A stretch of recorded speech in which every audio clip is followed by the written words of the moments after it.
mau membuka buku umur yang kedua.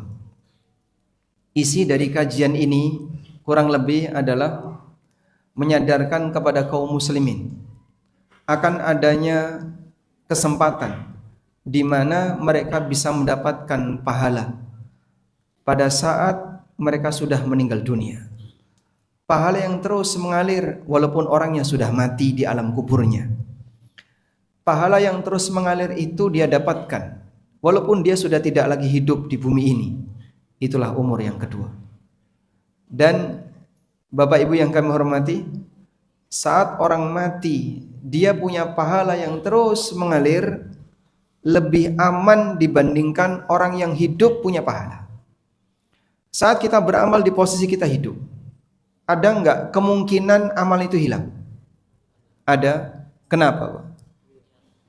Di saat manusia melakukan pembatal amal, baik pembatal amal secara keseluruhan seperti perbuatan kesyirikan, atau pembatal amal yang sifatnya parsial seperti praktek riya, sum'ah dan yang lainnya. Tapi kalau orang sudah mati dan amalnya terus mengalir pahalanya, mungkin enggak mayit akan riya? Enggak bisa. Mayit berbuat syirik? Enggak bisa. Sehingga saat amal itu pahalanya terus mengalir, di situ ada bukti bahwasanya amalnya diterima. Makanya pahalanya terus mengalir. Dan ketika amalnya terus mengalir pahalanya, berarti Allah Subhanahu wa taala mengamankan pahalanya. Tidak mungkin pahalanya batal sebab pelakunya sudah mati. Dia tidak mungkin melakukan pembatal amal. Sementara amal orang hidup masih ada peluang untuk hilang. Tidak ada satupun yang bisa menjamin apakah kita mati mukmin ataukah mati dalam kondisi yang lain. Ada orang yang ketika di masa hidupnya dia banyak berbuat baik, ya'malu bi'amali ahlil jannah hatta ma yakunu bainahu wa bainahu illa dhira'. Sampai jarak antara dia dengan surga tinggal satu hasta. Sangat dekat. Maksudnya adalah mendekati kematian. Wa yasbiqu 'alaihil kitab. Ternyata takdir mendahuluinya. Fa ya'malu bi'amali ahlin nar fayadkhuluha. Kemudian dia melakukan amalan penduduk neraka, lalu dia mengakhiri hidupnya dengan amalan penduduk neraka. Fayadkhuluha, kemudian dia masuk neraka. Menunjukkan bahasanya amal orang yang hidup tidak ada jaminan aman. Salah satu tokoh yang sering dijadikan sebagai gambaran tentang betapa orang yang beramal di masa hidupnya enggak ada jaminan selamat, Abdullah Al-Qasimi. Mungkin Anda sudah sering mendengar ceritanya. Dia menulis buku apa, Pak? As-Sira' Bainal Islam wal Wathaniyah. Buku yang sangat bagus membantah orang sufi berkaitan dengan masalah ideologi paganisme yang dikembangkan oleh orang-orang yang menyembah kuburan. Dibantah oleh beliau dengan pendekatan logika. Sampai dipuji oleh para ulama dengan mengatakan laqad ishtara bi kitabil jannah. Abdullah Al-Qasimi telah memberi surga dengan kitabnya. Tapi bagaimana kondisi akhirnya? Orang ini mati ateis. Sehingga punya karya besar dalam Islam, amalnya banyak, enggak ada jaminan dia akan bertahan dalam kondisi itu. Abdullah Al-Qasimi pendekar dalam tauhid. Dia memperjuangkan bagaimana orang untuk menghindari praktek kesyirikan. Sampai karyanya dipuji oleh banyak ulama. Tapi akhir hayatnya mati dalam keadaan ateis. Itulah amal orang yang hidup. Sementara orang kalau sudah mati tidak mungkin melakukan seperti itu. Karena itu perjuangkan untuk bisa memiliki umur yang kedua. Sehingga kita mulai berpikir untuk merencanakan umur yang kedua.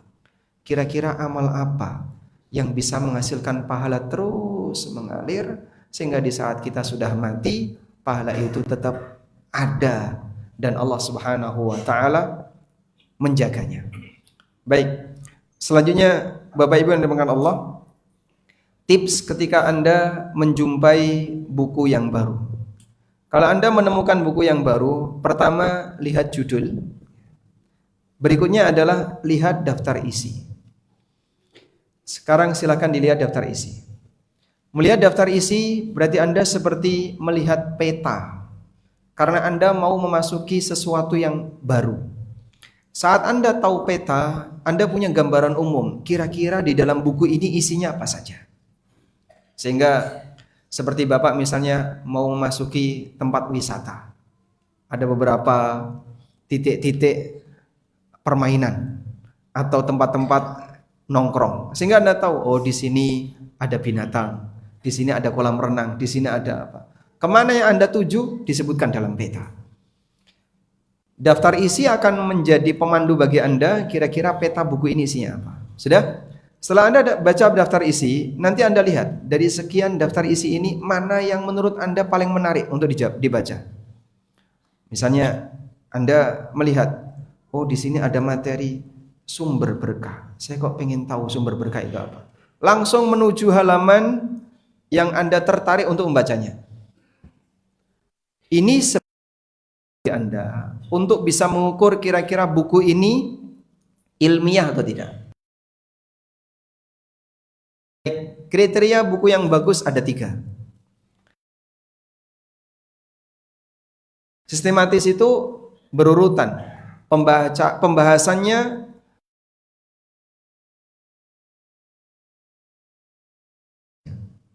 sehingga kalau nggak sistematis dari awal itu akan membingungkan pembaca.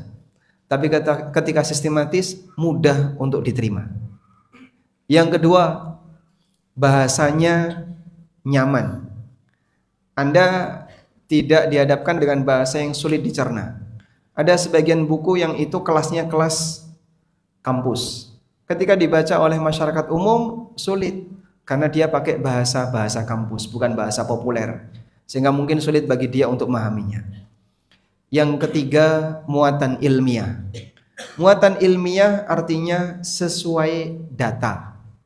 Kalau bicara masalah agama berarti pakai dalil dan penjelasan para ulama. Kalau bicara ilmu yang lain sesuai data yang terkandung dalam ilmu itu. Demikianlah yang dimaksud dengan ilmiah. Sehingga istilah ilmiah itu apa?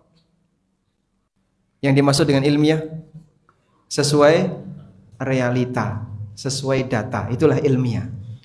Realita ada 2. Ada realita syar'i, ada realita kauni. Realita syar'i itu apa, Pak? Apa yang dijelaskan dalam dalil itulah realita syar'i. Sehingga pembahasan tentang akidah, kita bicara masalah realita berkaitan dengan keyakinan. Realita tentang keyakinan itu kita jumpai dari mana? Dari dalil. Nabi SAW cerita tentang surga dan neraka. Nabi SAW cerita tentang tanda-tanda hari kiamat. Walaupun itu belum terbukti, karena belum terbukti secara indera, karena belum pernah dilihat oleh manusia. Mala ainun ra'at wala udhunun sami'at wala khatara ala qalbi bashar. Belum pernah terlihat mata, terdengar telinga, dan belum bisa terbesit dalam hati manusia. Nabi SAW cerita tentang surga. Di surga ada ini, ada ini, ada ini. Bapak percaya enggak? Percaya enggak? Kok ragu jawabnya? Kenapa Anda percaya? Karena yang menyampaikan Rasulullah SAW yang dipercaya oleh Allah Subhanahu wa Ta'ala yang ada di atas. Nabi SAW cerita tentang tanda hari kiamat. Walaupun akal sehat, aneh, masa ada makhluk seperti ini, seperti Dabah, Dajjal, Ya'juj dan Ma'juj. Tapi kita percaya, kita yakin. Karena ini realita yang tidak bisa dijangkau oleh akal dan indera, maka wahyu yang menjelaskan. Ini yang disebut dengan realita syar'i. Realita syar'i yang lain adalah penjelasan tentang hukum. Ada penjelasan tentang hukum ibadah A, hukum ibadah B. Termasuk juga penjelasan tentang aturan. Aturan aktivitas A, aturan aktivitas B. Maka saat kita menyampaikan, para asatidzah menyampaikan dalil tentang amalan A, dalil tentang amalan B, berarti beliau menyampaikan realita syar'i. Berarti kalau ada orang menyampaikan amalan ngarang, itu tidak sesuai dengan realita. Misalnya, Bapak Ibu yang kami hormati, besok malam tanggal 10 Muharram kita dianjurkan untuk menempeleng kepala kita. Semakin memar makin bagus. Dosa Anda akan rontok sesuai dengan kerasnya tempelengan Anda. Anda percaya enggak? Kenapa? Kita nggak bakalan percaya karena Anda Ahlus Sunnah. Bagi orang Syiah, Masya Allah. Sehingga mereka membuat hadis palsu, hadis dusta yang itu tidak sesuai dengan dari Nabi SAW yang menjelaskan itu. Tapi kalau saya menyampaikan, dianjurkan untuk puasa Asyura, karena itu bisa menjadi kafarah untuk dosa-dosa yang masa silam. Anda percaya? Percaya. Kenapa? Pernah disabdakan Nabi Sallallahu Alaihi Wasallam. Ini namanya apa? Realita syar'i. Baik. Di sana ada realita kauni. Realita kauni atau apa? Apa yang ditakdirkan oleh Allah di alam ini. Kejadian yang ada di alam ini adalah realita. Orang mau melakukan penelitian ilmu fisika, kedokteran, kimia, atau berdasarkan bukti empirik yang dia jumpai, data yang dia jumpai, maka dia bercerita tentang realita kauni. Disebut dengan karya ilmiah. Jadi kalau ada orang membahas satu permasalahan tidak sesuai data, rasanya terkesan ilmiah, Anda jangan merasa yang betul itu gedabrus. Tahu nggak? Apa bahasa Indonesianya? Padanannya apa? Antum sudah lama di sini apa? Omong doang ya. Cuman omong doang. Ilmiah bukan dilihat dari cara dia berbahasa, tapi apakah sesuai data atau tidak.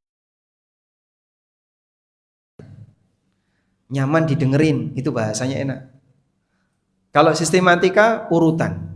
Nah, 3 ini jadikan sebagai pegangan. Mungkin ada penceramah sistematis, bahasanya enak, tapi ngapusi, menipu, Pak.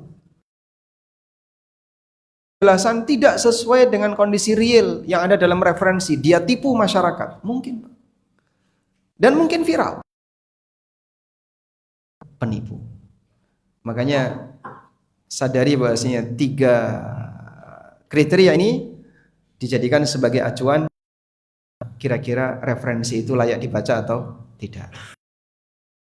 Selesai Anda melakukan sampling tadi, materi apa yang menarik? Oh, di sini 10 amalan yang tidak terputus pahalanya. Selanjutnya Anda menuju ke halaman itu. Lihat judul. Loh kok ditutup, Pak? Anda masih punya ketergantungan hati dengan buku itu. Dan nanti Anda akan kembali lagi untuk membacanya. Maka dipancing dengan satu materi menarik, tapi jangan dibaca, tutup, taruh di lemari. Nanti akan ada ketergantungan untuk itu. Metode yang bagus agar nanti buku bisa diselesaikan. Cuman kita sangat yakin kalau jamaah sudah memegang buku, jika tidak dibacakan, makanya di kesempatan malam ini dan besok buku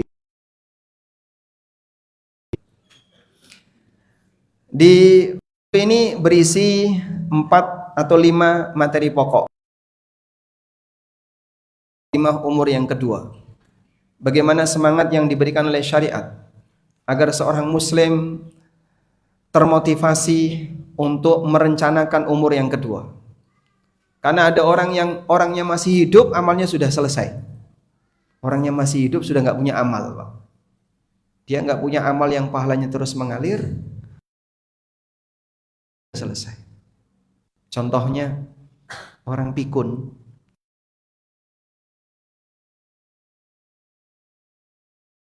Orangnya masih hidup tapi sudah nggak bisa beramal. Ada orang yang ketika dia sudah meninggal, amalnya masih berlanjut. Siapa mereka? Orang yang punya amalnya terus mengalir. Nah, kita kalau bisa jadi yang kedua ini. Lalu bagian yang kedua adalah membahas tentang prestasi manusia. Bagaimana agar kita bisa hamba yang bermanfaat bagi yang lain. Ternyata amal yang sifatnya manfaatnya meluas yang disebut dengan amal muta'addi, pahalanya mengalir dibandingkan dengan amal qasir.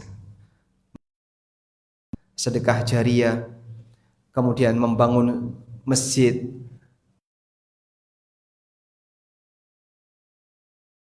semuanya adalah amal muta'addi. Amal yang manfaatnya bisa dirasakan langsung oleh. Di bagian itulah kunci dari keberkahan seorang hamba. Berikutnya kita bahas secara khusus tentang amalan yang tidak terputus pahalanya yang disebutkan dalam dalil. Kami sebutkan ada 10 amalan. Lalu pembahasan tentang fikih wakaf.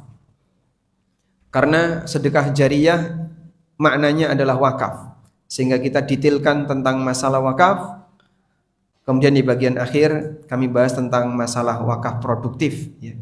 Yang wakaf produktif ini semoga menjadi salah satu wakaf, ya. Salah satu solusi wakaf ketika seseorang ingin mengembangkan wakaf tapi tidak dalam bentuk unit kegiatan sosial, tapi dalam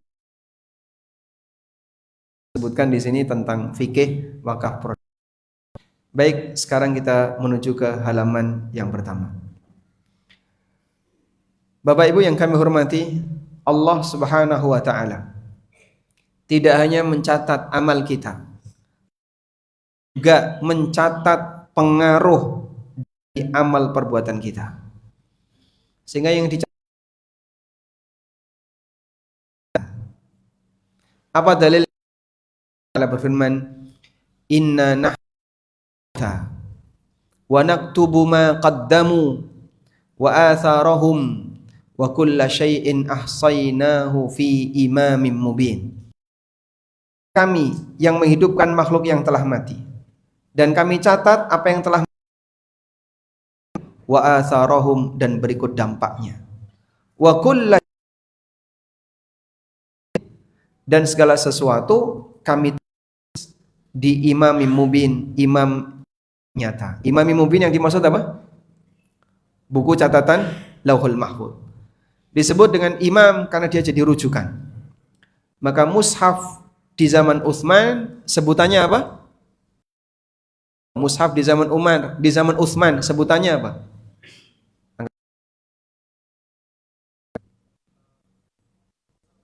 Mushaf al-imam. Lakal mushaf. Mushaf di zaman Utsman sebutannya mushaf al-imam karena dia menjadi rujukan bagi mushaf yang lain. Al-Hafidz Ibnu tafsir untuk makna Allah mencatat bekas atau pengaruh dari amal kalian. Ada 2 makna di sini. Adalah Allah mencatat bekas dari amal kalian, maksudnya langkah kaki ketika seseorang menuju ketaatan atau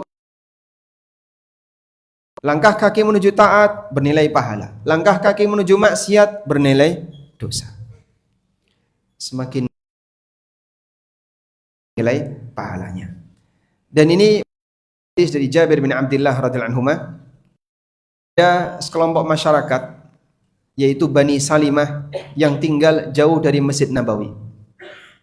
Lalu mereka berencana untuk eksodus, meninggalkan kampung dan pindah ke dekat Masjid Nabawi. Karena mereka kejauhan ketika mondar-mandir menuju masjid. Sallallahu alaihi wasallam, "Ya Bani Salimah, rakum tuktab atharukum, diyarakum tuktab." Jauhnya perjalanan kaki dari rumah kalian,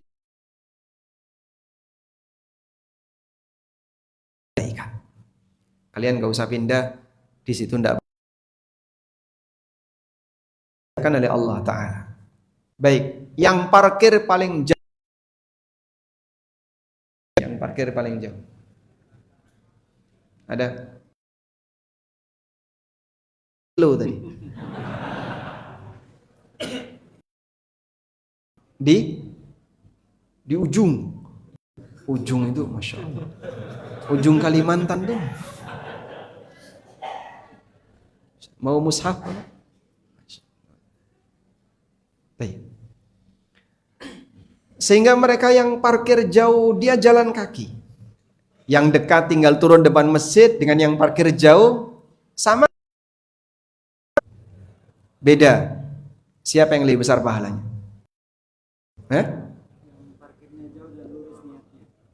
Yang dekat dengan masjid karena dia datang pertama. Yang jauh juga dapat pahala dengan langkah kakinya. Baik. Ini pendapat yang pertama. Karena itu berdasarkan pendapat ini, kita dianjurkan saat Anda mau menuju tempat ketaatan, sebisa mungkin kalau bisa jangan menggunakan kendaraan. Sebisa mungkin tidak menggunakan kendaraan. Karena kendaraan di zaman Nabi SAW sudah ada dan beliau motivasi orang untuk jalan kaki. Jadi perjuangan dinilai lebih oleh Allah Subhanahu wa taala. Selanjutnya, yang kedua. Makna yang kedua, Allah mencatat bekas dari amal mereka adalah Allah mencatat pengaruh dari amal itu. Sehingga yang dicatat dua, bentuk amal yang dikerjakan dan pengaruh dari amal itu. Bicara masalah pengaruh tidak ada kaitannya dengan jejak kaki, perjuangan fisik. Karena pengaruh ini sifatnya umum. Dan ketika seseorang memberikan pengaruh yang baik, lalu ditiru oleh sejumlah kaum muslimin yang mungkin tidak ada yang tahu berapa jumlahnya kecuali Allah, maka dia mendapatkan pahala yang sangat banyak. Ada satu hadis, semoga jadi motivasi bagi Bapak Ibu sekalian.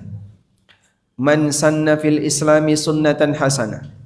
Siapa yang memprakarsai dalam Islam sunnatan hasanah, sunnah yang baik. Fa umila biha ba'da. Lalu diikuti oleh orang setelahnya. Kutiba lahu mithlu ajri man amila biha. Maka dicatat untuknya seperti pahala orang yang melakukannya. Wala yanqusu min ujurihim syai'un, dan tidak mengurangi pahala mereka sedikit pun. Ada sebagian di antara bapak-bapak yang curhat. Istri saya belum kenal sunnah Pak Ustaz. Susah sekali diingati. Diajak untuk kajian tidak mau, diingetin tidak mau. Bapak sabar. Kalau sampai ketika bapak berhasil memberikan pengaruh yang baik terhadap istri sehingga beliau berubah, yang dulunya mungkin jauh dari amal saleh karena pengaruh suaminya, sekarang istrinya jadi ustadzah, masya Allah. Maka sepanjang istrinya ngajar, suaminya dapat pahala enggak? Dapat. Anda enggak punya Pak proyek untuk menjadikan istri Anda sebagai ustadzah? Dimodali berapa gitu Pak? Masukin pondok?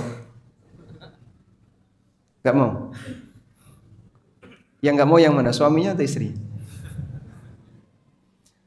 Atau sebaliknya, ada juga ummahat yang kadang mereka curhat tentang suaminya. Suami saya belum kenal sunnah. Suami saya masih jauh, bahkan nggak pernah sholat jamaah. Kita sampaikan, ketika Anda sabar untuk mendampingi, memberikan pengaruh pelan-pelan, sampai akhirnya suaminya berubah. Yang dulunya jarang ke masjid, sekarang rutin jadi imam, masya Allah. Maka sepanjang suaminya sholat berjamaah, istrinya dapat pahala. Karena yang menjadi pelopor dalam kebaikan adalah si A, si B, sehingga dia mendapatkan pahala dari seluruh yang mengikutinya. Maka jangan pernah bersedih kalau dalam satu keluarga kok Anda merasa berat untuk mempengaruhi yang lain. Berhasil mempengaruhi yang lain, Anda mendulang pahala besar. Nafil islami sunnatan sayyi'ah. Siapa yang memprakarsai kebiasaan yang buruk dalam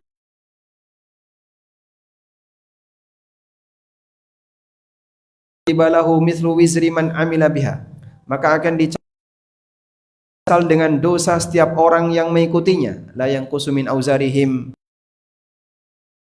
mereka sedikit pun. Ada sekelompok orang masuk masjid,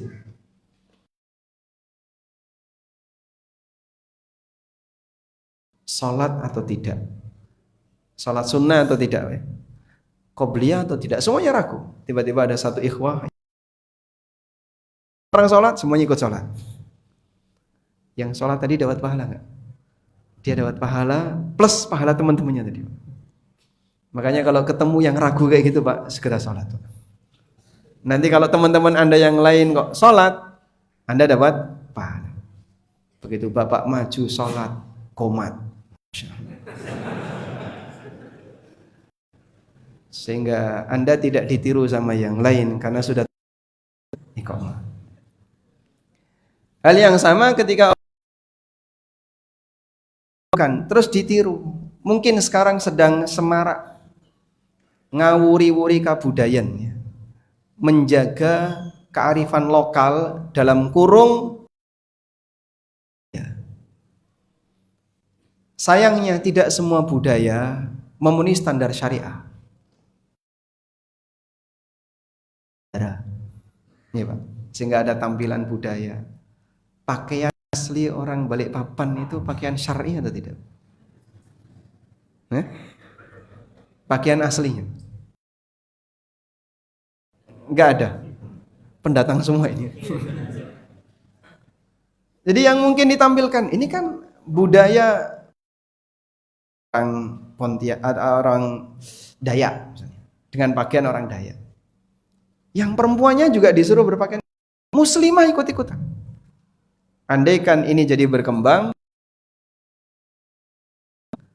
turut mendapatkan dosa dari setiap. Seperti ini di Jawa pengaruhnya lebih kuat daripada lebih dikenal lekat budayanya dibandingkan dengan suku-suku yang lain. Dan memprakarsai aneka budaya yang terbit kembali ya, di banyak daerah. Kalau sejalan dengan syariat, tidak ada masalah dengan syariat, alhamdulillah kita dukung. Tapi ketika itu ternyata nyenggol syariat, baik berkaitan dengan masalah akidah, karena terkadang mereka mempraktekkan praktek klenik, ada permainan dengan praktek perdukunan, kesurupan jin dan seterusnya. Dan siapa yang memprakarsai, maka nanti dia menanggung dosa semua mengikutinya. Baik. Sallallahu alaihi wasallam sebagai manusia mendapatkan pahala dari seluruh pahala umatnya.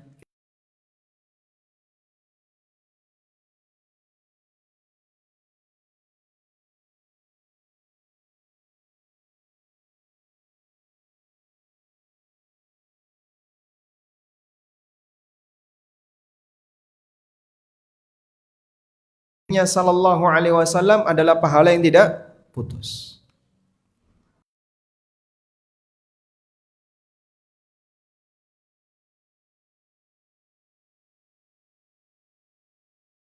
Pahala yang terus mengalir.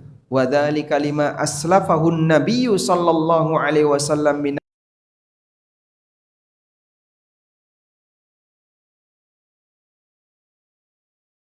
mengawali amal saleh dan akhlak yang mulia, lalu ditiru oleh masyarakat setelahnya. Satu pertanyaan kepada Imaduddin Ibnul Attar. Ibnul Attar Katibun Nawawi, penulis kitab Riyadhus Shalihin, yang mengatakan kalau kamu kesulitan untuk membaca teks asli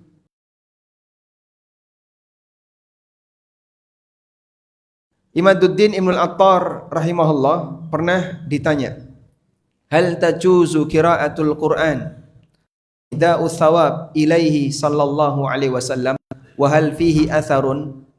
Boleh enggak membaca Al-Quran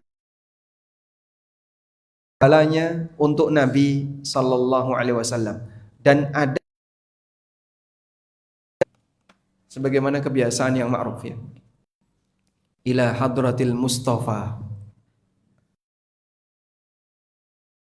ila hadratil Mustafa Al-Baqarah, menghadiahkan bacaan surat Al-Baqarah untuk Nabi sallallahu alaihi wasallam.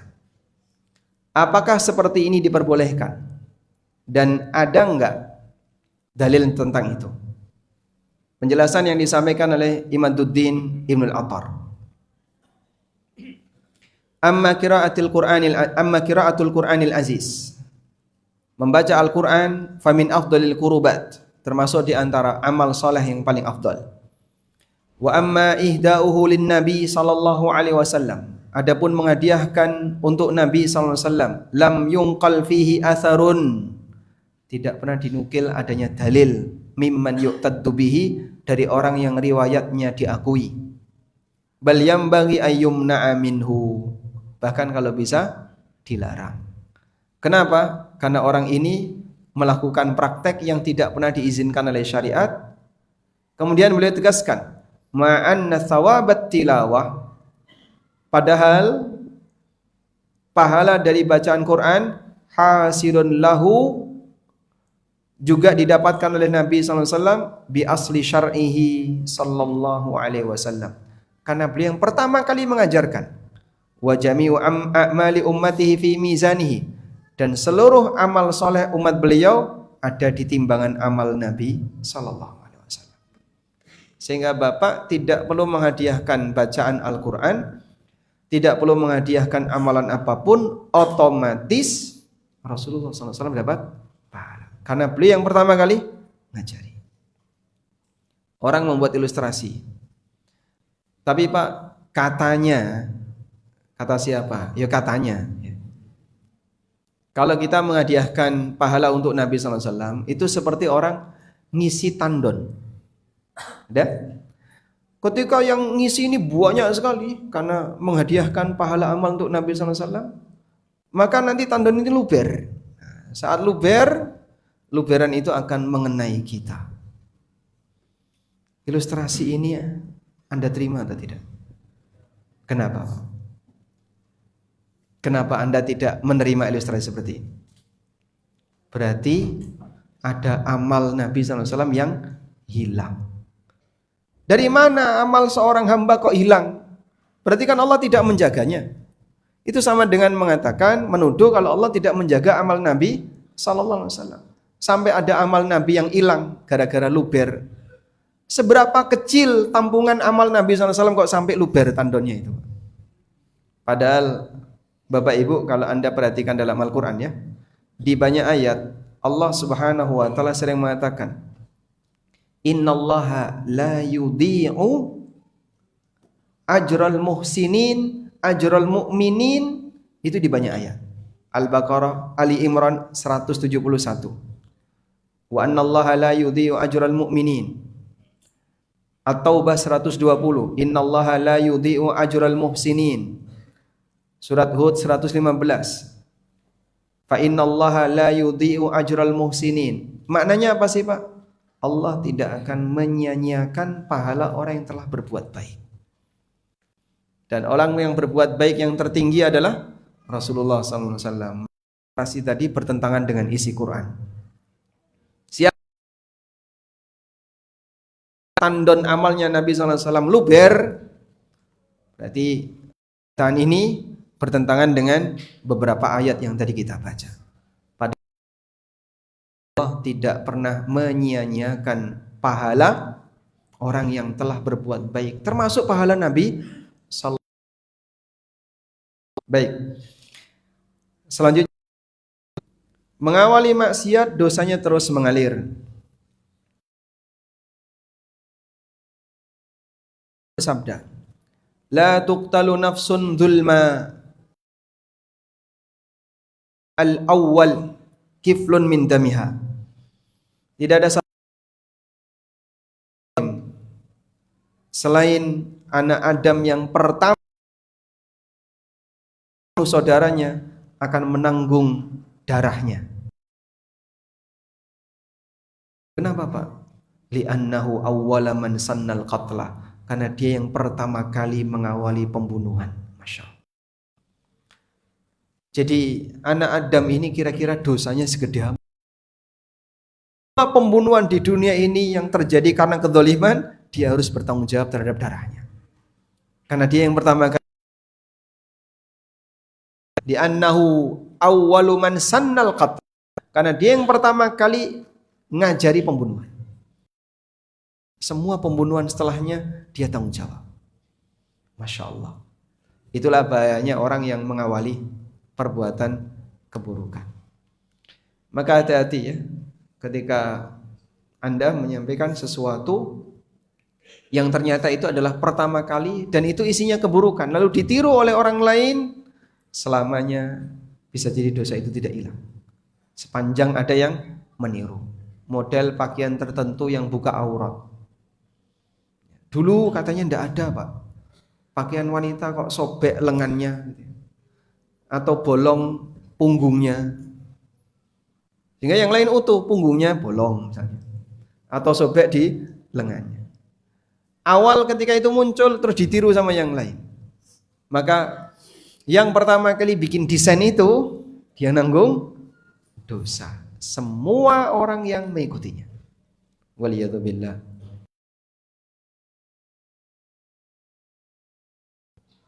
Kita akan beralih ke ada beberapa amal yang pahalanya terus mengalir sekalipun pelakunya telah kubur dalam tanah, namun kebaikannya tidak putus. Itulah hakikat umur yang kedua. Umur kita sudah tidak bisa lagi beramal, namun pahala kita tetap mengalir. Usia kita sangat terbatas. Nabi SAW menyebutkan umur umatku antara 60 wa aqalluhum man yujawwizu dzalik, sedikit yang melebihi dari umur itu. Karena muslim yang ingin memiliki banyak bekal akhirat sudah selayaknya mulai merencanakan amal yang usianya lebih panjang. Amal yang usianya lebih panjang daripada umur hidup kita. Itulah amal yang kita andalkan agar terus mengalir. Saya membuat perbandingan dengan melihat bagaimana biografi para ulama. Sekarang kita lihat di sini, Pak. Tahun. Ada yang usianya 50-an tahun. Imam Asy-Syafi'i rahimahullah lahir 150 Hijriah, wafat 204 Hijriah. Usia beliau 54 tahun. Namun beliau mewarnai dunia dengan ilmu, sehingga usia beliau hanya 54 tahun, karya beliau sama berbagai negeri yang lain. Qala Syafi'i rahimahullah. Ini keterangan dari Imam Syafi'i, orang jadi dapat ilmu dari keterangan beliau. Sehingga karya beliau berapa usianya? Dihitung dari 204 Hijriah sampai sekarang 1448. Berapa itu? Lebih dari 1200 tahun. Imam Ahmad bin Hanbal, beliau wafat tahun 241 Hijriah di usia 77 tahun. Jika kita hitung dari titik wafatnya, padahal tentu saja beliau nulis bukan pas sakit menjelang wafat. Beliau nulis kan jauh sebelum itu.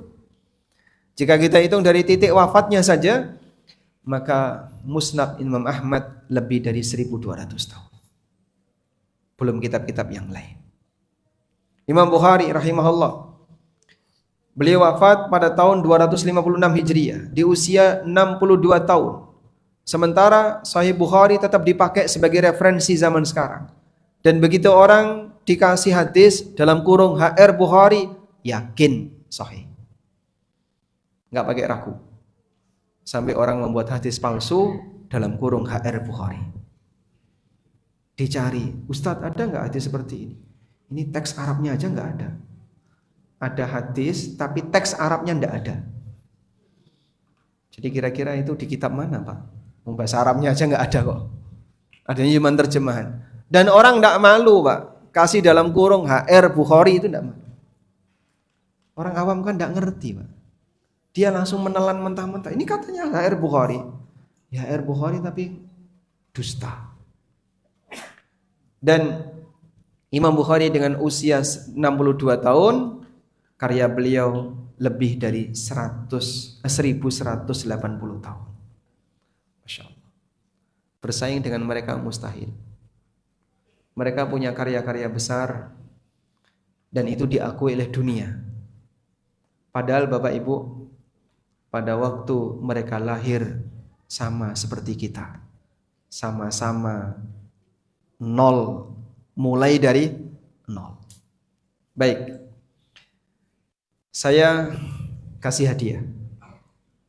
Yang bisa jawab langsung angkat tangan. Satu mushaf Quran plus uang tunai 1 juta. Siap ya? Bapak Ibu boleh jawab, nanti yang ibu-ibu silahkan dilaporkan ke panitia. Siapa di antara Bapak Ibu yang ketika lahir sudah hafal Al-Fatihah?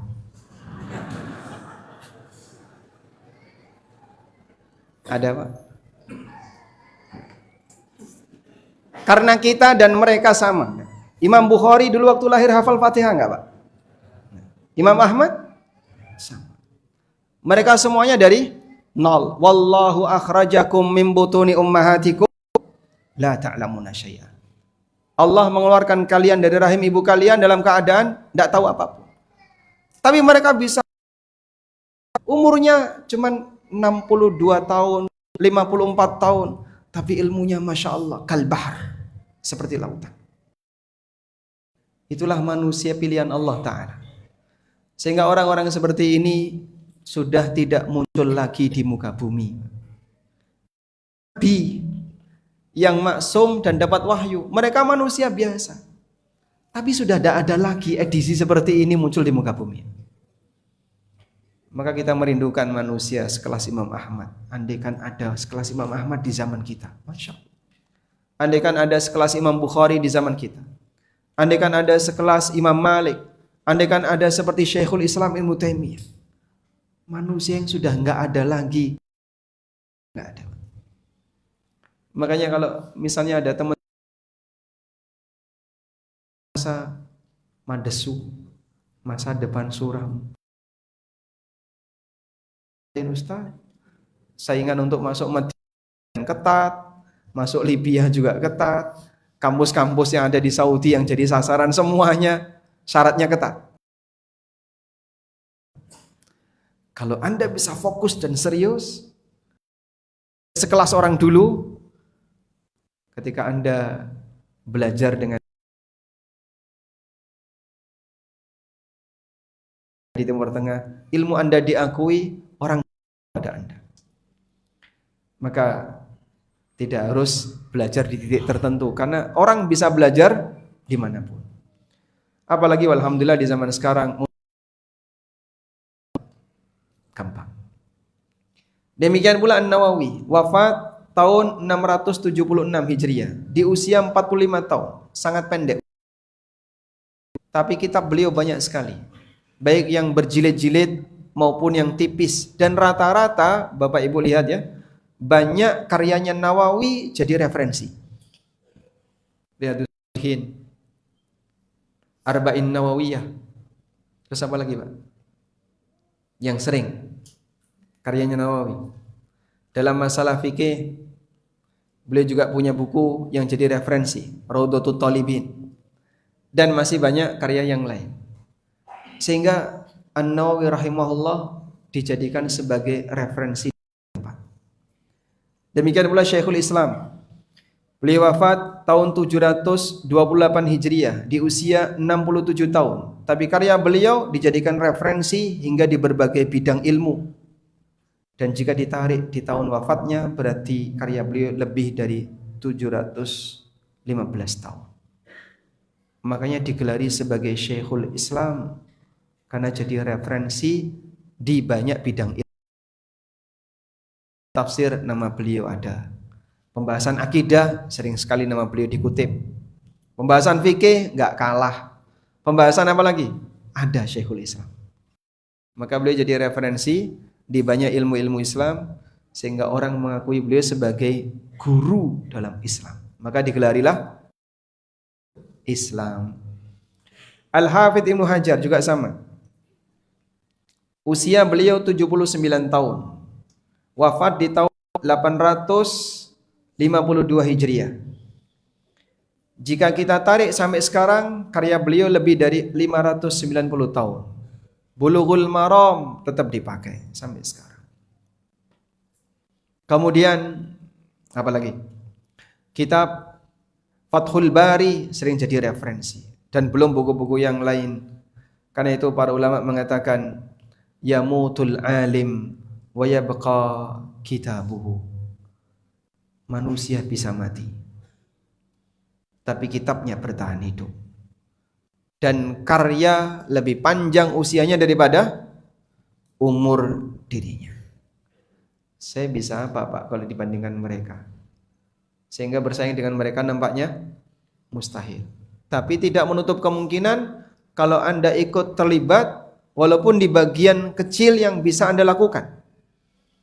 Contohnya Pak, bisa nggak Anda wakaf buku yang dibaca oleh para ulama? Kayaknya susah Pak kalau di sini. Atau dibaca dalam kajian asatidzah.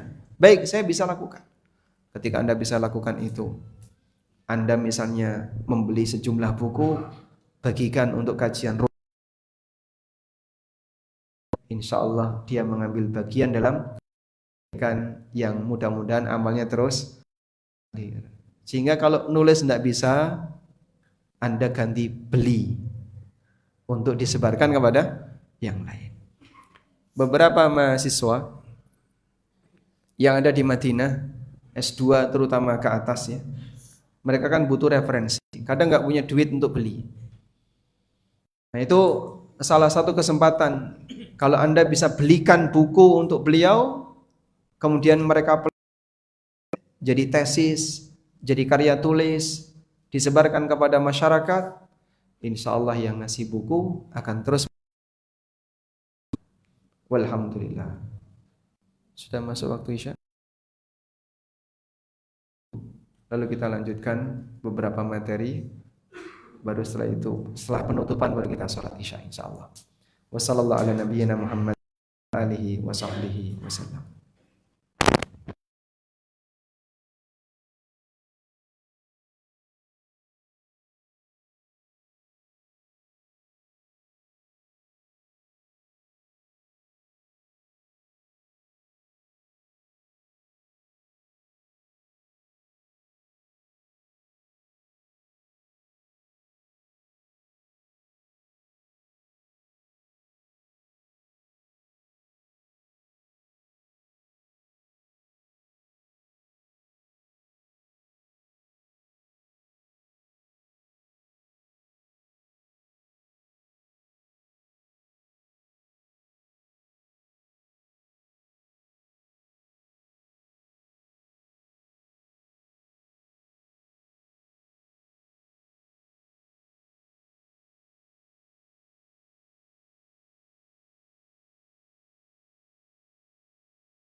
Materi berikutnya tentang amal muta'addi dan amal.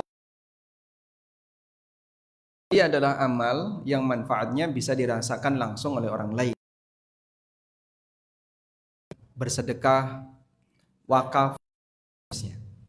Sedangkan amal qasir adalah amal yang manfaatnya hanya untuk pribadi, seperti salat, membaca Quran, berzikir, dan seterusnya. Dan secara umum, amal muta'addi kelas lebih berat. Karena amal itu bisa dirasakan oleh orang.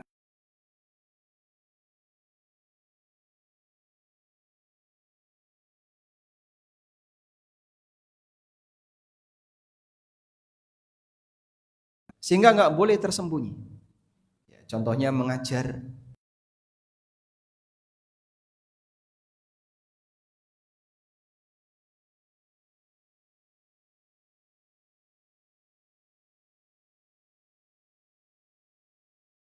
Dia bisa ikhlas di amal muta'addi.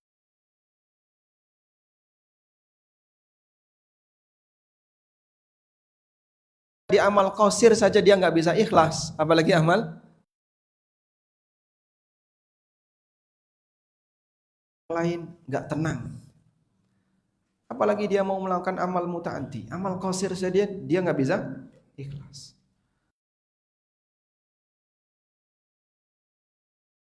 Agar bisa ikhlas dalam beramal dan di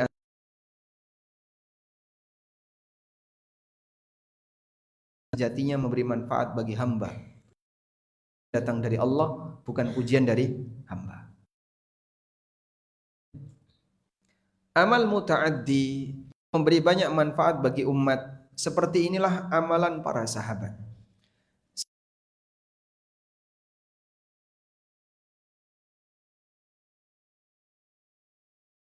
Sebagaimana Allah tekankan dalam Al-Quran, kuntum khaira ummatin. Kalian di sini siapa? Di sini adalah para sahabat. Mukmin generasi setelahnya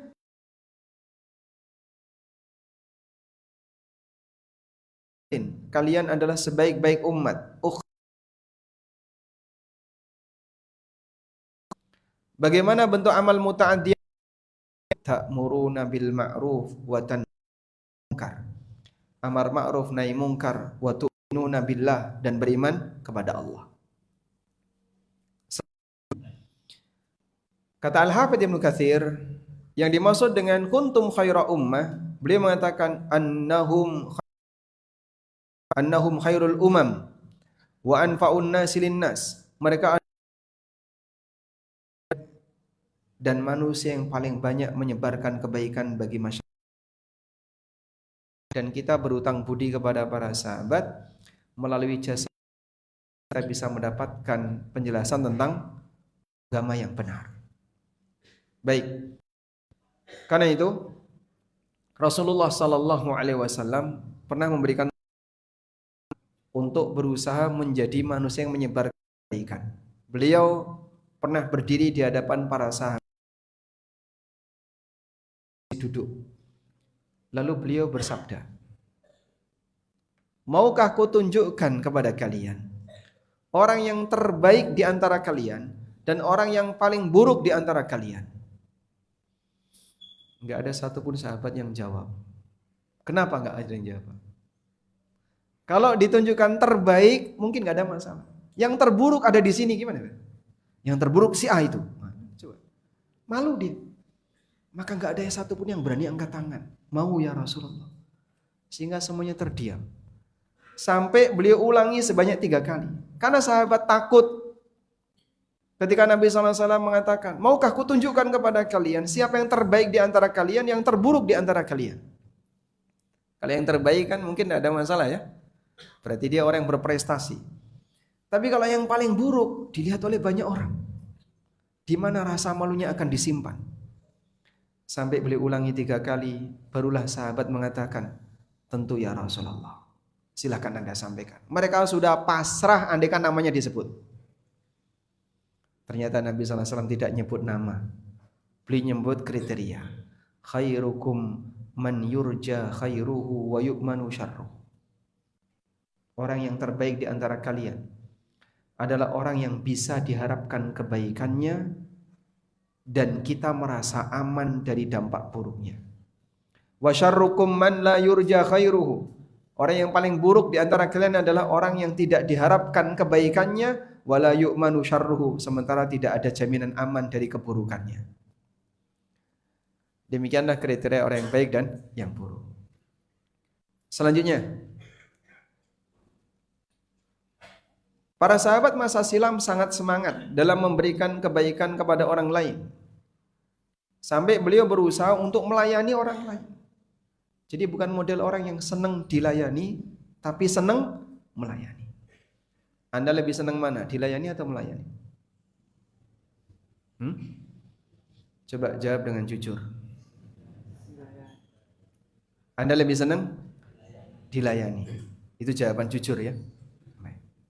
Secara umum kita seperti itu. Lebih senang dilayani.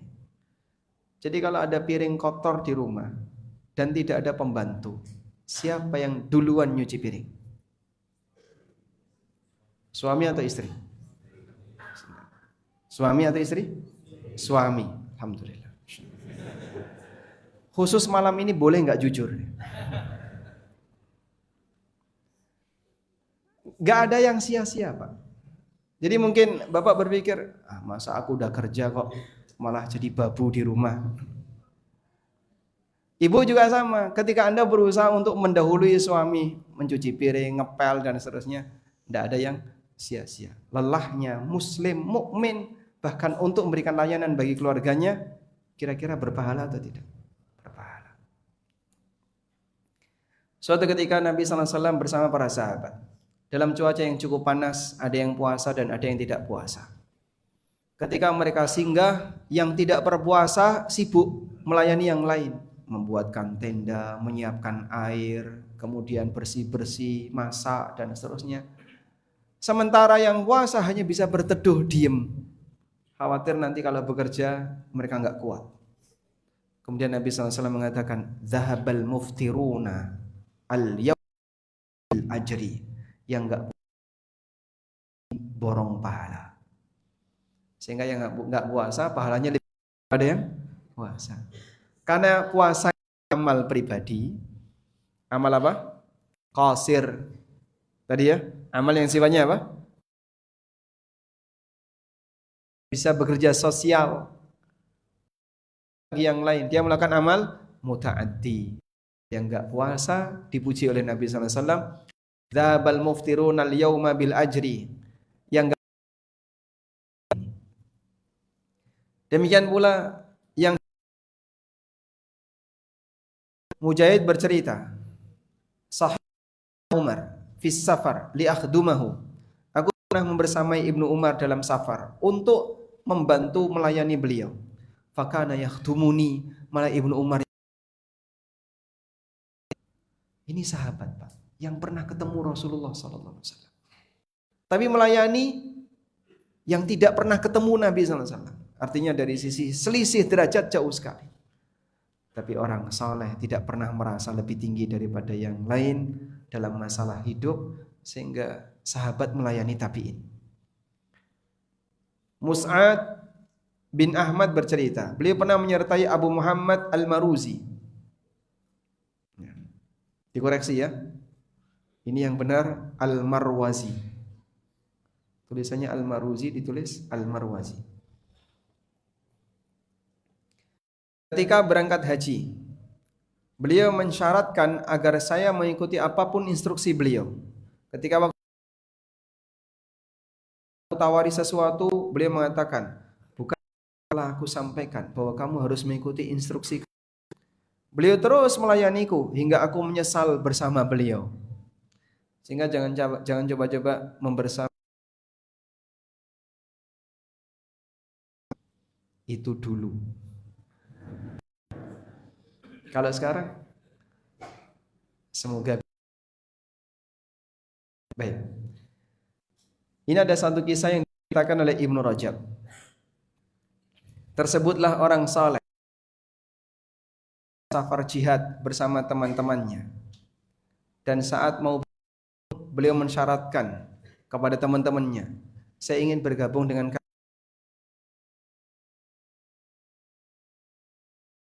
harus yang melayani kalian. Hingga ketika ada orang yang hendak mencuci bajunya, beliau sampai dia yang paling sibuk menyiapkan makanan.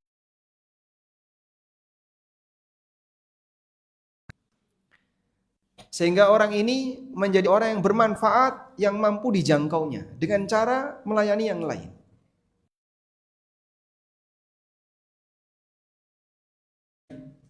Jasadnya dicari. Ketemu Pak, di tangannya tertulis min ahlil jannah.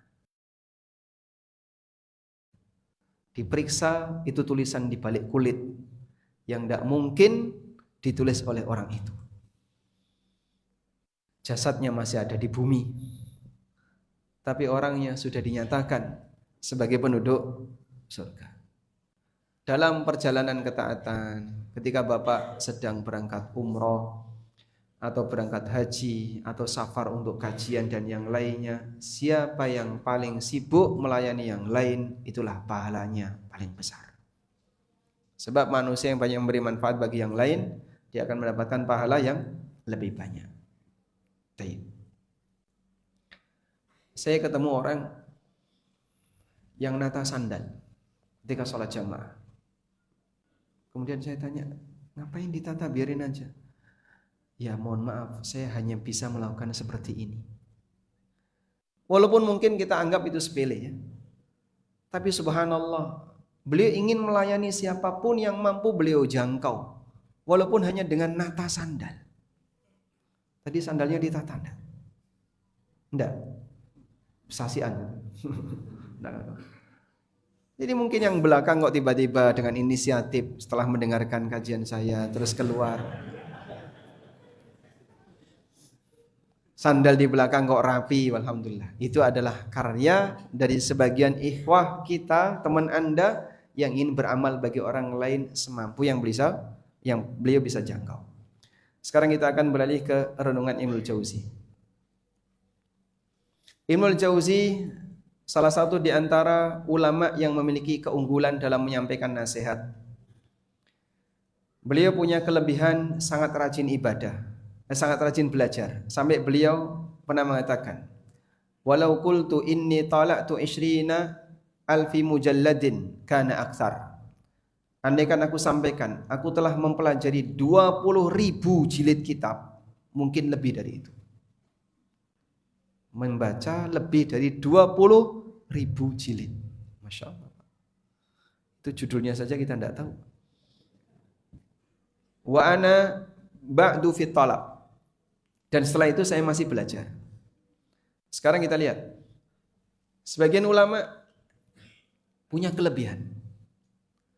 Cara menyampaikannya enak, didengar, nyaman. Sehingga membuat orang senang untuk bergabung dalam kajian beliau. Ada yang nasihatnya menyentuh, sehingga saat hadir di kajian itu membuat sebagian orang bertaubat. Dan masing-masing diberi kelebihan oleh Allah. Ada yang ketika menyampaikan fikih detail, dia bisa menyampaikan penjelasan berbagai macam pendapat. Pendapat A, B, C berikut alasannya. Ada yang ketika membahas masalah motivasi pinter. Dan masing-masing diberi kelebihan oleh Allah Subhanahu wa taala. Maka Anda ketika memandang para asatidzah, lihatlah seperti tukang masak. Ketika dia masak masakan A enak, begitu disuruh masak B biasa. Ketika ada orang masak B pinter, masak A enggak bisa. Ada kayak gitu, Pak? Ada. Dan masing-masing diberi oleh Allah keahlian yang berbeda-beda. Maka ketika Anda melihat Ustadz A punya keahlian di sisi ini, Ustadz B punya keahlian di sisi ini, mereka bisa saling melengkapi. Walhamdulillah. Ibnul Jauzi di antara deretan para ulama yang kalau ngasih nasihat ratusan orang nangis. Kita lihat di sini. Dalam satu majelis terkadang ada ratusan orang yang bertaubat. Di kitab beliau yang berjudul Sayyidul Khatir, beliau pernah bercerita. Bapak lihat cerita beliau. Jiwaku selalu mengajakku untuk meninggalkan majelis ilmu dan beralih untuk menyendiri, tidak berinteraksi dengan orang dan fokus ibadah untuk akhirat. Beliau itu pingin, terlalu sering bersinggungan dengan orang, mungkin punya banyak masalah, pingin meninggalkan majelis, sudahlah saya nggak usah ngajar, saya tak fokus untuk ibadah pribadi. Entah dengan cara berdiam diri di masjid, baca Quran, iktikaf, zikir, sehingga nggak membuka majelis ilmu. Sempat beliau pingin seperti itu. Lalu kata beliau, setelah saya renungkan, umumnya ajakan itu dari setan. Masya Allah. Ajakan ibadah itu dipahami beliau dari setan. Kenapa? Karena salah satu di antara godaan setan adalah mengalihkan konsentrasi dari kegiatan yang nilainya besar kepada kegiatan yang nilainya lebih kecil. Pahala berdakwah lebih besar. Ibadah pribadi lebih kecil daripada pahala berdakwah. Karena setan tahu setiap majelis yang aku selenggarakan, banyak orang menangis dan menyesali dosa-dosanya. Biasanya mereka teringat dosanya di waktu muda, hingga terkadang mencapai 150 orang. Pernah di satu hari, orang yang taubat di majelisku lebih dari 100 orang. Sehingga setan dengan semangatnya menebar keburukan, dia ingin menarik orang yang sebelumnya telah menjadi korbannya. Bagaimana caranya agar majelisnya Ibnul Jauzi ditutup? Dengan cara orangnya dipengaruhi untuk tidak ngisi kajian. Sehingga dia mengalihkan perhatianku agar aku bisa sibuk dengan yang lain, agar dia tarik kembali orang yang telah bertobat. Kemudian beliau menyebutkan contoh yang dialami oleh orang sufi, yang katanya paling rajin ibadah, paling banyak zikir. Apa kata Ibnu Jauzi? Renungkanlah praktek yang dilakukan orang sufi, atau mereka yang mengaku zuhud dengan meninggalkan majelis ilmu, lalu melakukan uzlah, mengasingkan diri dari masyarakat. Apakah seperti ini yang dilakukan oleh para nabi? Apakah para nabi itu uzlah, Pak? Mengasingkan diri dari masyarakat? Mutung, nggak mau berdakwah? Apakah seperti itu? Tidak. Tapi nabi ada di mana? Nabi ada di mana, Pak? Di tengah umat. Memberi nasihat bagi umat. Terjadi gesekan nggak, Pak, dengan masyarakatnya? Pasti. Sehingga ada yang mencaci maki, ada yang menyakiti, ada yang menteror, bahkan ada upaya yang mau membunuh beliau sallallahu alaihi wasallam. Tapi beliau sabar. Sebagai konsekuensi, saya menyampaikan sesuatu yang ditolak oleh masyarakatnya, sebagian dari mereka. Bukankah kesibukan para nabi mengajarkan masyarakat, memotivasi mereka untuk beramal baik dan menjauhi keburukan? Seperti inilah jelinya para ulama. Ajakan untuk uzlah, fokus ibadah pribadi, meninggalkan forum kajian, itu dianggap sebagai ajakan setan. Kadang ada sebagian di antara jamaah yang, aku capek gesekan dengan banyak orang, ngilang. Kemana, Pak? Mancing. Mancing. Antara kumpul sama mancing kan nggak bergelas. Jauh sekali ya selisihnya ya. Nggak bisa dibandingkan. Ulama kalaupun menyendirinya untuk ibadah. Mungkin menghafalkan Quran, atau banyak membaca buku untuk tujuan pribadi, dan seterusnya. Banyak dalil yang mengajarkan kita untuk menjadi pribadi yang bisa memberi manfaat dalam semua peluang kebaikan. Kita bisa mengambil peran di bagian itu. An-Nawawi menyebutkan salah satu judul bab di Riyadhus Shalihin. Bab keutamaan kumpul bareng banyak orang, kemudian mendatangi kumpulan mereka, kegiatan-kegiatan kebaikan, majelis-majelis zikir, majelis ilmu, dan seterusnya. Judulnya panjang sekali. Ini jadi judul di Riyadhus Shalihin. Judulnya saja berapa baris itu? 6 baris. Itu judul tok. Karena judul itu sekaligus kesimpulan dari hadis dan dalil yang mau dibawakan oleh An-Nawawi. Itulah amalan muta'addi, ibadah yang nilai manfaatnya tidak hanya terbatas bagi pribadi pemiliknya, tapi juga menebar kebaikan bagi yang lain. Dan orang semacam ini, kata Al-Hafidz Ibnu Rajab, wa fil jumlah, kata Al-Hafidz Ibnu Rajab, wa fil jumlah, kesimpulannya, fa khairun nas anfa'uhum linnas. Manusia yang terbaik adalah yang paling banyak memberi manfaat bagi masyarakat yang lain. Wa asbaruhum ala adzan nas, dan yang paling sabar dengan caci maki masyarakat. Jadi begitu ngomong di medsos, aneka komentar, nyelekit, pedes. Mungkin ustadznya ikut baca. Sakit hati enggak Pak Ustadz? Enggak tahu tuh. Ya sakit hati normalnya Pak. Terus gimana? Ya gimana lagi? Harus diterima apa adanya. Sebagai konsekuensi ketika beliau menyampaikan kebenaran. Kama wasafallahu al-muttaqina bidzalika, sebagaimana sifat yang Allah sebutkan dalam Al-Qur'an. Wallahu taala alam.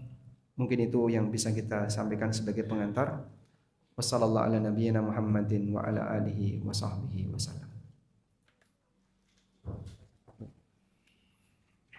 Baik, sekarang ada sesi tanya jawab.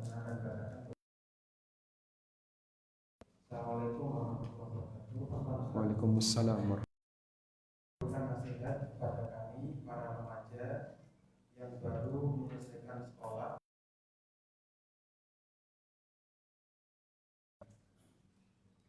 Baik. Remaja yang baru lulus sekolah. Masih lama Pak Ustadz. Mau berapa tahun lagi? 4 tahun, 5 tahun. Seperti umumnya zaman sekarang ya. S1 baru. Alhamdulillah kalau Anda belum ada keinginan segera berkeluarga, masih ingin lanjut untuk, karena kita tahu kalau orang sudah lebih banyak pikirannya yang mana Pak? Yang sudah atau yang belum? Yang memikirkan sesuatu itu ada 2. Memikirkan sesuatu itu ada 2. Nanti Anda tentukan lebih banyak yang mana.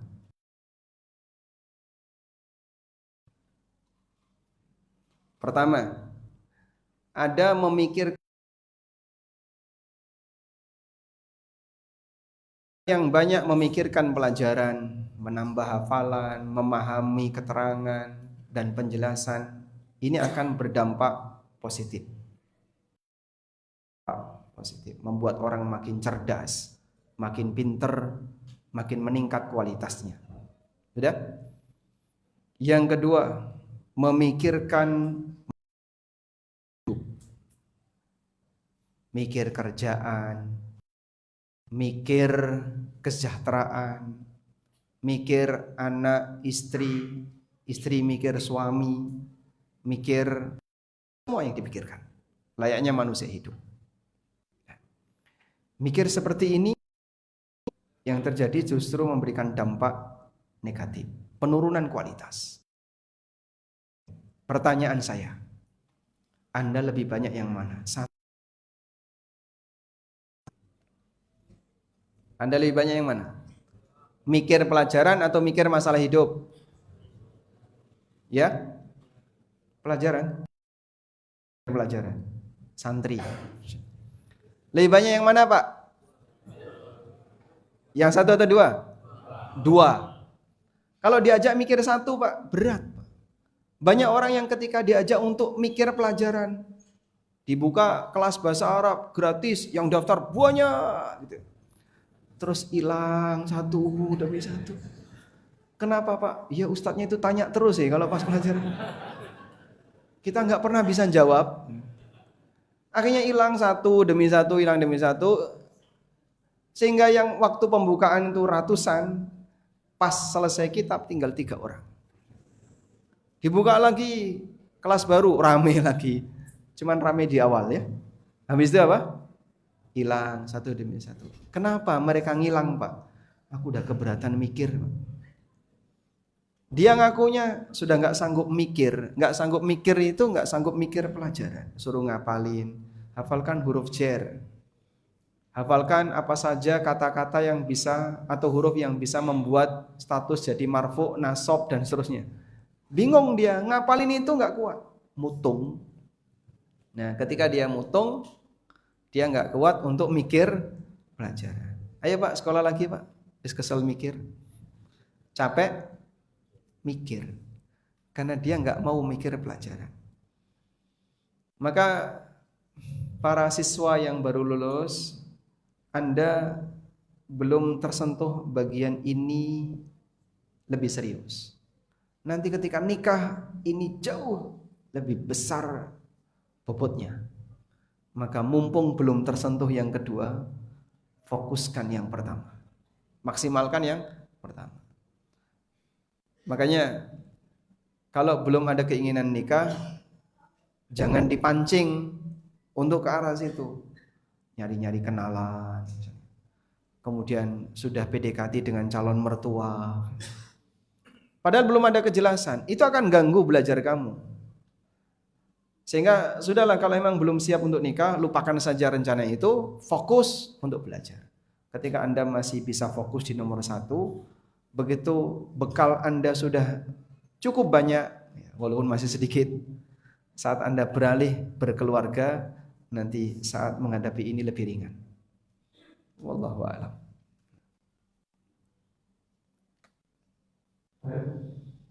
Pertanyaan selanjutnya, Bismillah, izin anak bertanya, mengawali maksiat akan mengalir dosa selama ada yang mengikuti. Jadi pertanyaannya, bagaimana cara menutupi dosa ketika orang sudah sadar mengawali maksiat? Syukron, jazakallahu. Ketika seseorang sudah sadar bahwasanya dialah yang mengawali maksiat, bagaimana taubatnya? Al-Quran menjawab itu. Allah Subhanahu wa ta'ala berfirman di Al-Baqarah 160, menjelaskan syarat taubatnya pendeta Yahudi. Pendeta Yahudi itu penghalang terbesar masyarakat Madinah tidak mau masuk Islam. Dan masyarakat yang lain yang memusuhi Nabi SAW tidak mau masuk Islam. Salah satu di antara kontribusi besarnya adalah karena pendeta menipu. Saat ditanya, apakah betul orang yang diceritakan dalam kitab kalian sebagai nabi terakhir itu seperti Muhammad ini cirinya? Mereka bilang, enggak benar, Muhammad itu bohong. Padahal mereka yang ditunggu untuk memberikan penjelasan, karena mereka yang baca Taurat yang menjelaskan tentang keberadaan Nabi Muhammad SAW dan berikut ciri-cirinya. Mereka bilang, itu bukan nabi yang disebutkan dalam kitab kami. Padahal mereka dusta. Maka Allah Subhanahu wa ta'ala mensyaratkan, illal ladzina tabu wa aslahu wa bayyanu. Agar taubatnya diterima, maka dia harus taubat. Intinya menyesal dengan kesalahannya. Wa aslahu, memperbaiki diri, jadi mukmin yang baik. Tapi ada satu tugas lagi. Wa bayyanu, dan menjelaskan. Bagian ketiga inilah yang mungkin lebih berat, karena dia berkonsekuensi akan berhadapan dengan banyak orang yang dulu menjadi pengikutnya. Jadi misalnya ada orang yang pernah ngajak orang lain untuk melakukan transaksi riba. Korbannya cukup banyak. Lalu setelah itu dia taubat dan meninggalkan riba. Belum selesai. Dulu berapa orang yang kau ajak? Ya, saya pernah mengajak si A, B, C. Sampaikan ke A, B, C tadi, bahwa aku sudah taubat dari transaksi ini adalah praktek riba, tolong tinggalkan. Kalau bisa segera kalian taubat. Mungkin resikonya caci maki. Kamu dulu yang ngejak kok sekarang tiba-tiba berubah kayak gini. Sudah ngajak nggak tanggung jawab. Jadi mungkin dia akan mendapatkan caci maki, dia akan mendapatkan ejekan dari mereka. Tapi itu konsekuensi. Abdullah bin Salam salah satunya. Makanya saat Abdullah bin Salam menyatakan diri masuk Islam di hadapan orang-orang Yahudi, apa kata mereka? Nabi SAW tanya, atau sahabat ada yang tanya kepada Yahudi, menurut kalian seperti apa Abdullah bin Salam itu? Mereka bilang, huwa khairuna ibnu khairina. Dia itu orang baik, putra dari orang terbaik di antara kami. Begitu Abdullah bin Salam datang dan dia menyatakan, aku sudah bersyahadat. Langsung berubah. Huwa syarruna ibnu syarrina. Dia manusia penjahat, anak dari penjahat. Langsung berubah. Karena ketika menjelaskan kebenaran, setelah orang itu tobat, nanti mungkin dia akan mendapatkan pertentangan dari teman-temannya sebelumnya yang pernah dia pengaruhi. Jadi tujuannya menjelaskan di sini adalah mengembalikan orang yang dulu pernah dapat pengaruh buruk dari dia untuk kembali ke jalan kebenaran. Makanya para ulama yang pernah menyebarkan penyimpangan dalam masalah akidah, setelah mereka bertobat, mereka nulis buku khusus membantah pemikirannya sebelumnya. Contohnya siapa? Abul Hasan Al-Asy'ari. Ada yang tahu kitabnya Abul Hasan?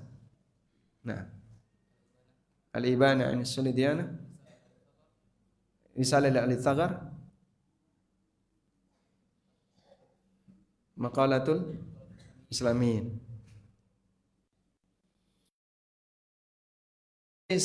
Abul Hasan membantah beliau sebelumnya.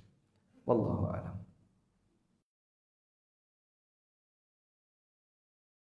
Bismillah, izin bertanya Ustaz, apakah termasuk dosa jariah? Dosa jariah apabila seseorang menonton video musik di YouTube.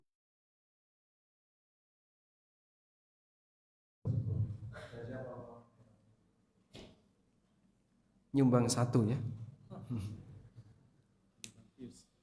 Wallahu alam, kalau itu disebut dosa jariah mungkin tidak sampai. Karena bentuknya bukan menyebarkan, tapi menyaksikan kemaksiatan. Sehingga di sini Pak, Rasulullah sallallahu alaihi wasallam pernah menyebutkan, man ra'a minkum munkaran falyughayyirhu biyadi. Fa illam yastati fa bilisani, fa illam yastati fa biqalbi, wa dzalika adhaful iman. Yang lihat ke tangan, kalau nggak bisa dengan lisan, kalau nggak bisa dengan hati, dan yang mengubah dengan hati ini, itulah derajat. Bagaimana bentuk dengan hati? Tidak menyukai. Sudah?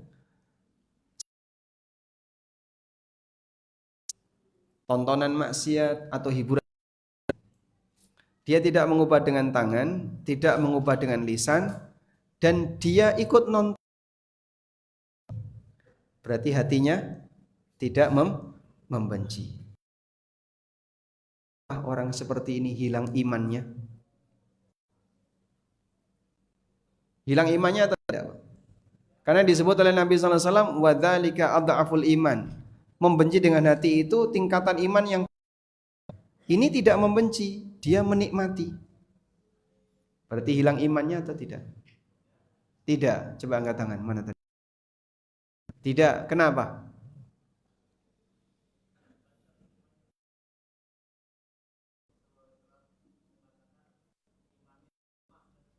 Nabi SAW menyebutkan imannya lemah itu pengingkaran dalam hati. Masih punya rasa nggak suka, itu imannya lemah. Ketika dia menikmati dan menyukai, masih punya iman enggak? Masih ada? Apa?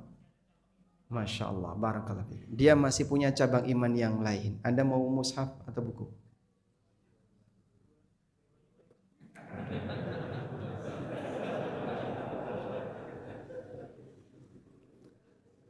Cabang iman banyak, ya.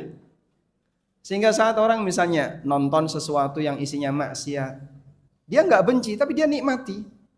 Berarti cabang iman nahi mungkar ketika itu hilang. Tapi dia masih punya cabang iman la ilaha illallah, masih punya cabang iman salat, masih punya cabang iman A, B, C dan seterusnya. Wallahu a'lam. Izin bertanya, amalan Jariah ketika sudah meninggal salah satunya adalah mengalirkan air atau membuat sumur bor. Jika uang yang digunakan ada syubhat atau haram, tapi tidak semua, apakah pahalanya tetap mengalir atau tidak sama sekali? Kalau ada orang beramal jariah tapi pakai uang haram, maka statusnya tidak dihitung sebagai amal. Karena Allah hanya menerima yang baik. Nabi SAW bersabda, Innallaha tayyibun la yaqbalu illa tayyiba. Allah dat yang maha baik dan Allah tidak menerima kecuali yang baik. Sehingga yang buruk asalnya dari sesuatu yang buruk, hartanya buruk, maka amalnya tidak diterima. Oleh karena itu ketika ada seorang hamba yang dia beramal dengan hartanya tapi hartanya haram, maka tidak bernilai sebagai amal saleh. Kalau syubhat Pak, campur, ya berarti persentase yang baik itulah nilai dari yang dia dapatkan, insyaallah. Wallahu a'lam. Pertanyaan terakhir Ustaz. Bismillah, apa Ustaz izin bertanya ini dari apa? Perihal belajar dengan kitab tertentu. Salah satu masjid mempunyai kegiatan pembacaan hadis-hadis tertentu, namun pembacaannya tanpa ada penjelasannya. Bagaimana kita sebagai jamaah menyikapinya? Sementara hadis yang dibacakan tanpa ada penjelasan. Apakah kegiatan tersebut kita terus ikuti atau ditinggalkan? Syukron, jazakallahu. Perlu melihat yang dominan dari kitab itu. Sehingga kalau Anda hadir di sebuah majelis, di situ ada pembacaan kitab tapi tanpa penjelasan dan keterangan, maka Anda juga nggak bisa memastikan ini valid, sahih atau tidak. Apakah kita perlu tetap hadir di situ atau bagaimana? Acuan yang pertama adalah Anda melihat yang dominan dari isi kitab itu. Kalau dominannya hadis dari para ulama menerima kitab ini. Tahu banyak ulama yang mensyarah hadis itu. Ya mungkin ada beberapa hadis yang diperselisihkan. Dinilai dhaif oleh ulama fulan, belum tentu masih di ranah khilaf. Sebagai contoh misalnya, itu bukan berarti sudah ketok palu selesai Pak. Ulama yang lain. Sehingga jangan keburu memvonis celaan di saat Anda melihat ada orang membawakan sebuah hadis dinilai dhaif oleh ulama fulan, ulama yang lain. Saya pernah menyampaikan tentang zikir pagi petang dan menyebutkan salah satu redaksi zikir. Ini kan di kitabnya atau di bukunya disebut dhaif, tidak ada itu, tidak sahih. Ngasih catatan, kalaupun beliau nyebut dhaif, syekh yang lain nyebut sahih.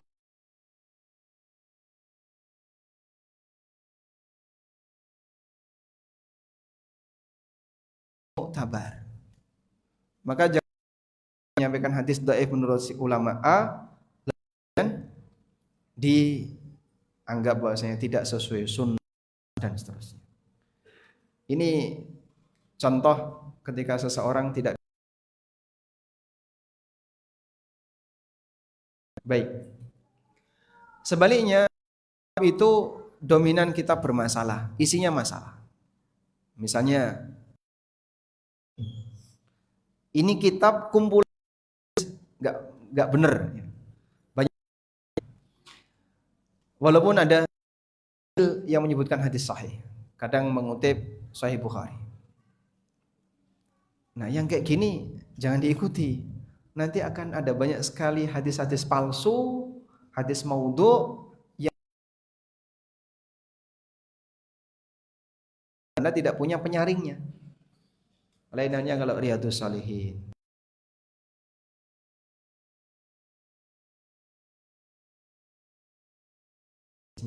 Insya Allah bisa diikuti. Selanjutnya,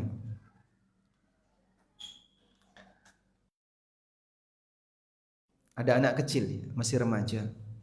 mendatangi Imam Atha bin Abi Rabah. Lalu beliau menyampaikan sebuah hadis kepada Anda. Maka Imam Atha dengan mempersilahkan remaja itu untuk membacakan hadis. Selesai remaja ini membacakan hadis, apa kata Imam Atha? Aku sudah belum dia dilahirkan. Artinya apa? Untuk menyimak dengan penuh kekhusyuan sabda Rasulullah sallallahu alaihi wasallam. Sudah selayaknya menampakkan sikap seperti ini, menghormati sabda Nabi.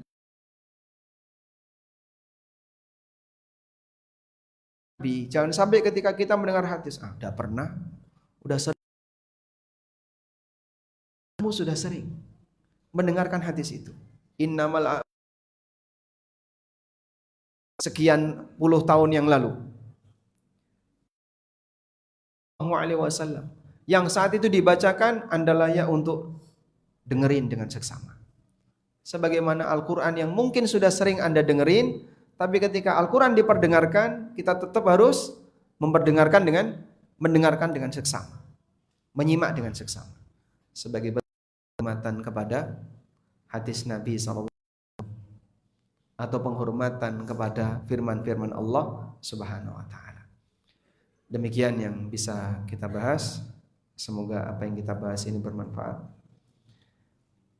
Tema ini masih lanjut, buku ini masih lanjut besok pagi di Masjid BDI, insyaallah.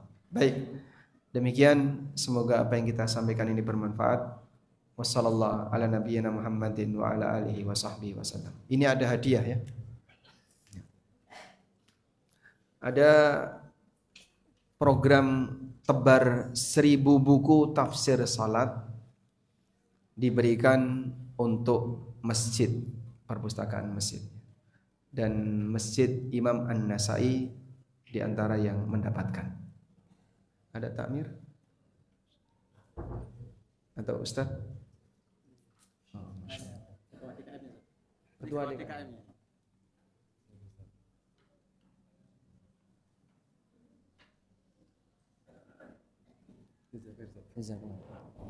Ini sisa hadiah diapain?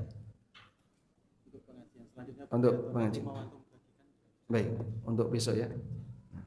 Wassallallahu ala nabiyyina Muhammadin wa ala alihi wa sahbihi wasallam wa akhiru da'wana alhamdulillahi rabbil alamin.